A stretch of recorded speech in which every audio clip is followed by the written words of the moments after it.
Bien, bonjour à tous, bienvenue pour, ce nouveau tuto. Donc, celui-là spécial dédicace, hein, pour mes stagiaires qui me l'ont demandé. Donc, qu'est-ce qu'on va voir aujourd'hui? On va voir tout simplement, hein, ça fait partie des petites choses que vous trouverez très facilement, hein, il y en a plein. Voilà, faire quelque chose qui va ressembler à ça. Voilà. Donc, rien de bien compliqué.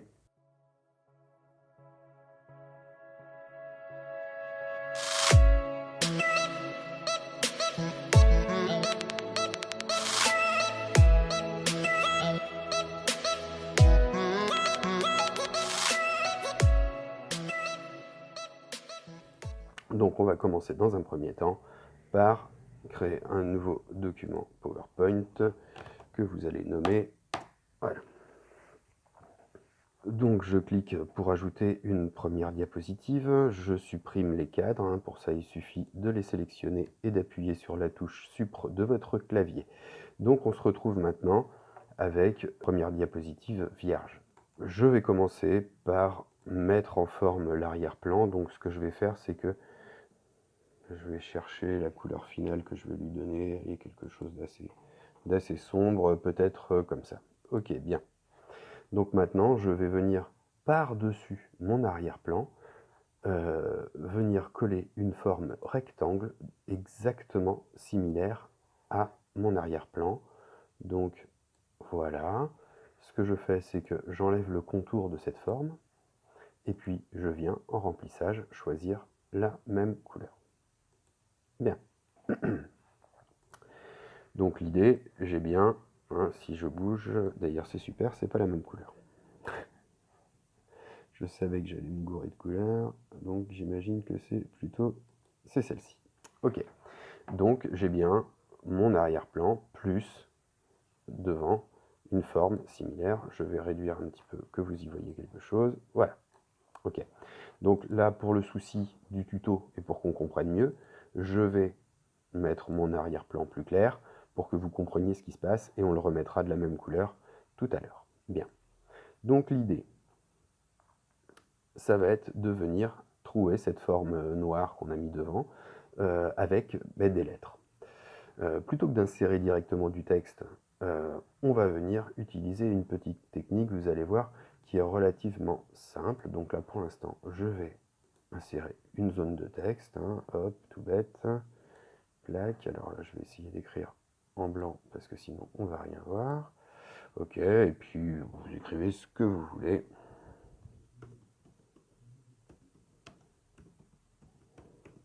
Ok. Donc, j'ai bien ma zone de texte. Ce que je vais commencer par faire, c'est centrer mon texte dans ma zone, et puis, évidemment, venir le grossir. Pour faire ce type d'effet, je vous conseille de prendre une police de caractère épaisse, hein. Donc voilà, à la limite, si vous n'avez rien d'autre, vous pouvez prendre de l'Arial Black, par exemple. Ça fonctionne très bien, Arial Black, on peut faire ça comme ça. Bon, on va prendre Arial Black, tiens. Voilà. Hop, donc vous venez positionner votre texte de façon centrée. Si vous souhaitez vraiment que ce soit parfaitement centré, vous sélectionnez votre zone et vous allez dans Organiser, Aligner et Centrer. En l'occurrence, moi je vais le remonter un petit chouïa et je vais peut-être le grossir encore un peu. Ok, bien. Maintenant que j'ai mon texte, je vais ouvrir un autre volet. Hop, on va aller le chercher tout de suite. Hop, il se trouve ici, et ça s'appelle le volet de sélection. L'avantage de ce volet de sélection, c'est qu'il vous donne tous les objets que vous avez posés sur votre diapositive. Donc pour l'instant, hein, notre diapositive, elle a un fond normal, plus un grand rectangle qu'on vient de tirer dessus, et enfin une zone de texte. Donc on commence par sélectionner notre grand rectangle, on appuie sur CTRL et on sélectionne notre zone de texte. Donc nous avons nos deux éléments sélectionnés. Nous allons maintenant tout simplement ici venir sur Format, et dans Fusionner les formes, on va choisir Soustraction. Donc si vous avez conservé votre couleur noire pour le fond, évidemment, vous n'allez rien voir, puisqu'en fait, c'est tout simplement, vous voyez, mon calque noir qui a été troué par mon texte, et vous voyez bien que maintenant, il n'y a plus de zone de texte. Ma zone de texte a disparu, c'est ma forme qui est trouée. Donc l'idée, ça va être maintenant de faire passer entre mon fond et ma forme trouée une languette de couleur qui va venir du coup faire apparaître et disparaître le texte. Donc pour faire ça, rien de très compliqué, on va venir ici insérer une forme rectangulaire qui va prendre la taille du texte, voilà, et puis on va la mettre de la couleur du texte que vous souhaiterez. Donc moi je vais choisir un texte rouge, tiens, allez, hop, voilà. Donc j'en profite pour enlever le contour, hein, pensez à enlever le contour des formes quand c'est pas nécessaire. Et puis,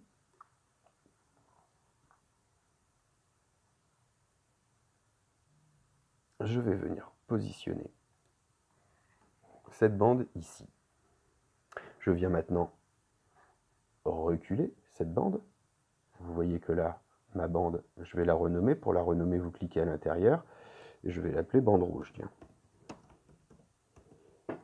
Ok, ma bande rouge, elle doit être en dessous de mon rectangle noir. Donc je la passe en dessous. Et du coup, quand elle va venir avec une animation passée en dessous, on voit que ça va venir donner de la couleur au texte, tout simplement. Donc pour ça, je viens la positionner ici. Et puis, je vais lui donner un mouvement. Donc pour ça, animation, ajouter une animation. Dans autre mouvement, tout en bas, on va lui dire d'aller donc de la droite vers la gauche. Voilà. Et on fait OK. Donc vous voyez que là, vous avez deux petits points, un vert et un rouge. Le point vert, c'est le point de départ. Le point rouge, c'est le point d'arrivée. Donc moi, je vais modifier mon point d'arrivée parce que je souhaite que ma bande, elle aille jusqu'ici.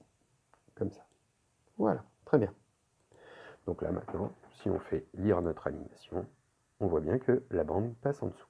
On va venir créer un petit curseur ici qui va venir tirer notre bande. Donc pour ça, toujours pareil, insertion, forme, hop, on va faire un petit curseur qui va ressembler à ça par exemple, hop, on va le faire pas trop gros, je vais zoomer un petit peu, donc pareil, remplissage rouge, contour, sans contour.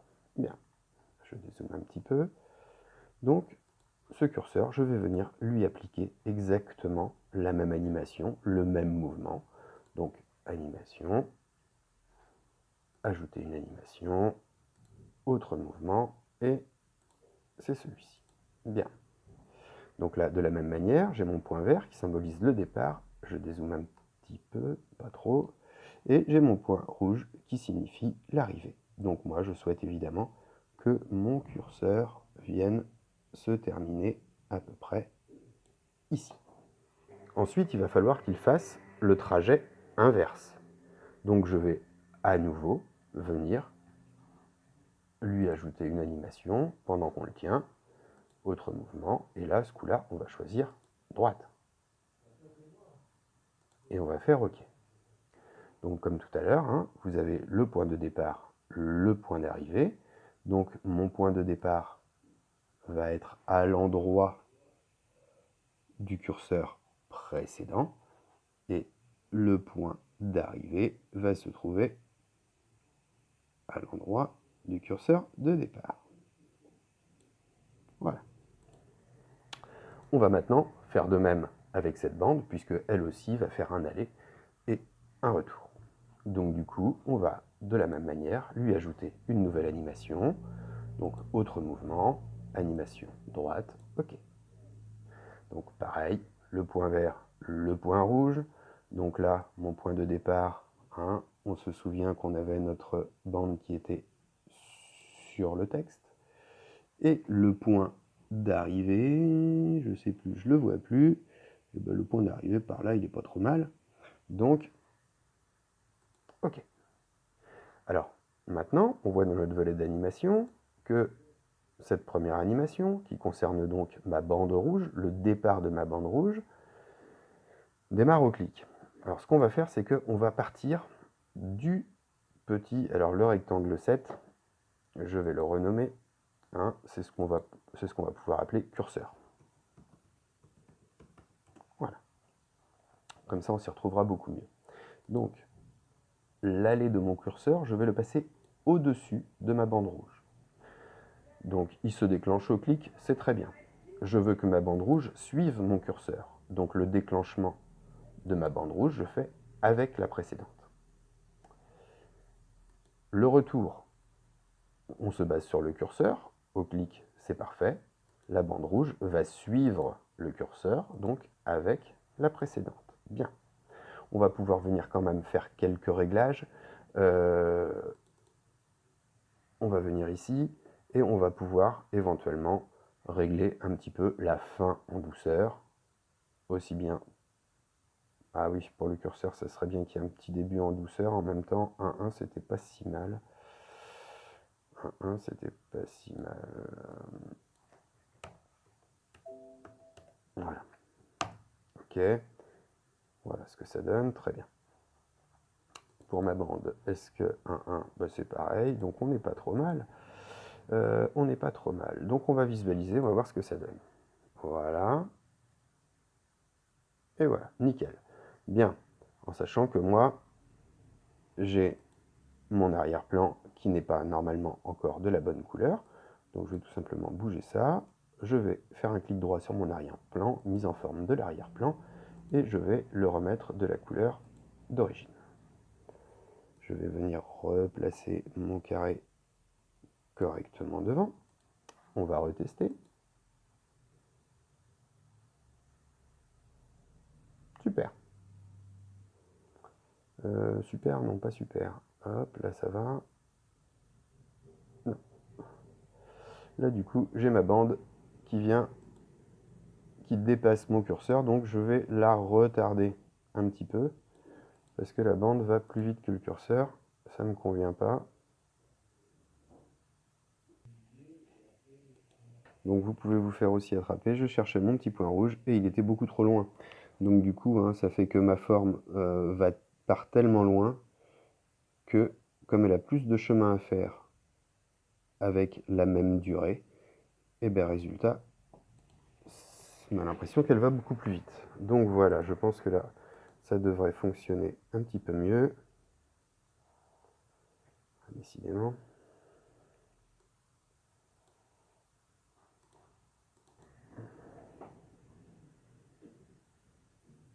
Ok. Donc là, on est bon. Il ne nous reste plus qu'une petite chose à faire, c'est-à-dire faire en sorte que notre curseur apparaisse et notre curseur disparaisse. Donc on sélectionne ici notre curseur et on va lui ajouter une animation. On va lui ajouter une animation d'apparition du type balayé. Voilà, tout bêtement. Elle est très bien. Donc du coup, on va la repasser devant et ça va être la première. Donc c'est elle, on va la laisser démarrer au clic.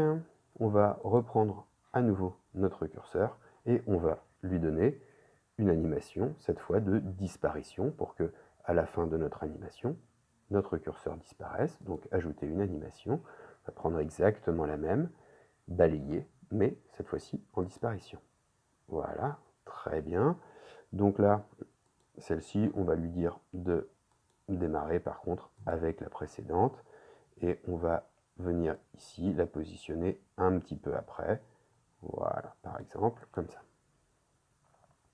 Et bien voilà, je pense que ce tuto touche à sa fin. On va d'abord jeter un petit coup d'œil, voir si ça ressemble à quelque chose. Je clique, mon curseur devrait apparaître. Voilà, je reclique. Voilà. Je peux attendre, discuter. Enfin, je clique à nouveau. Et mon curseur disparaît. Donc voilà comment fonctionne cette petite animation. Si ça vous a plu, un petit pouce bleu. Et puis je vous dis à très bientôt.